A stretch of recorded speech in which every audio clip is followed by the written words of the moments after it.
Arj Barker.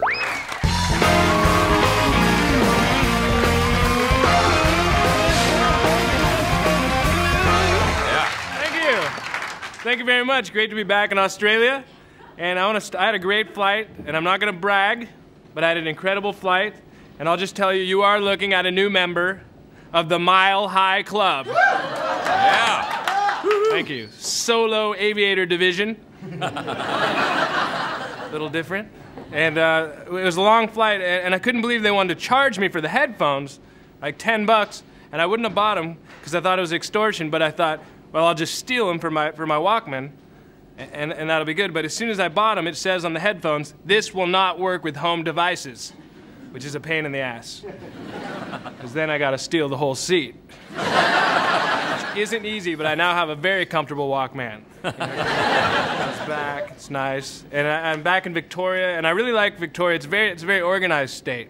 I mean, even the drivers are organized into two groups by their license plates. You have those who are Victoria on the move, and you have the Victoria Garden Staters. And they're two polar opposite types of drivers. They couldn't be more different. The on the movers are like, go, go, go, go, come on, get out of my way, go!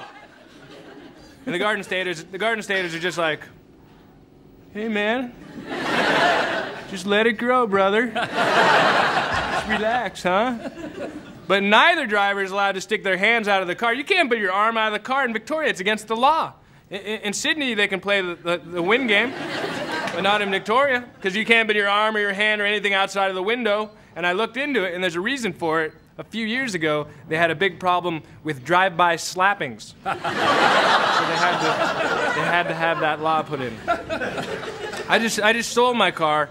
And I think people are so suspicious when you sell a used car. I mean, you're selling a used car, but people are so suspicious anyway. This guy comes over to my house, he's like, was there anything wrong with the car?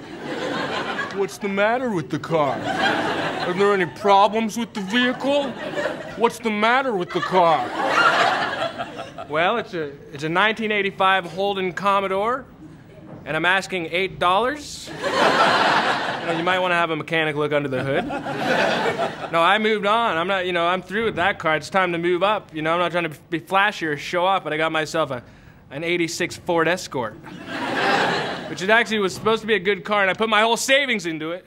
But my first day driving it, honest to God, drove out of the lot. Like an hour later, I'm driving along, and a light came on out of nowhere. Check engine. Could they perhaps have been more vague?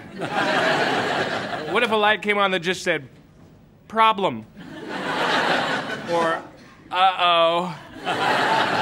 Or, I don't know, mate, seems a bit shonky to me.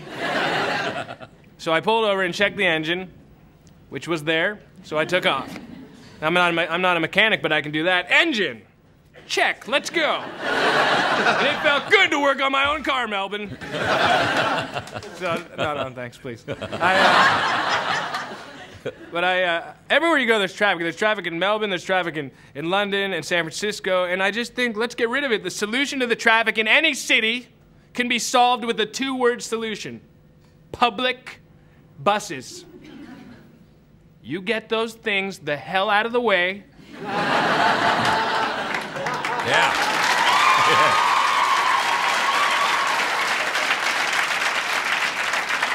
No more traffic. If you don't own a car, stay home until you do. I just came from London. It's the worst traffic I've ever seen. If you're ever going to go visit London, bring a harmonica. Anytime you get caught in traffic, just roll down the window, pop your head out there.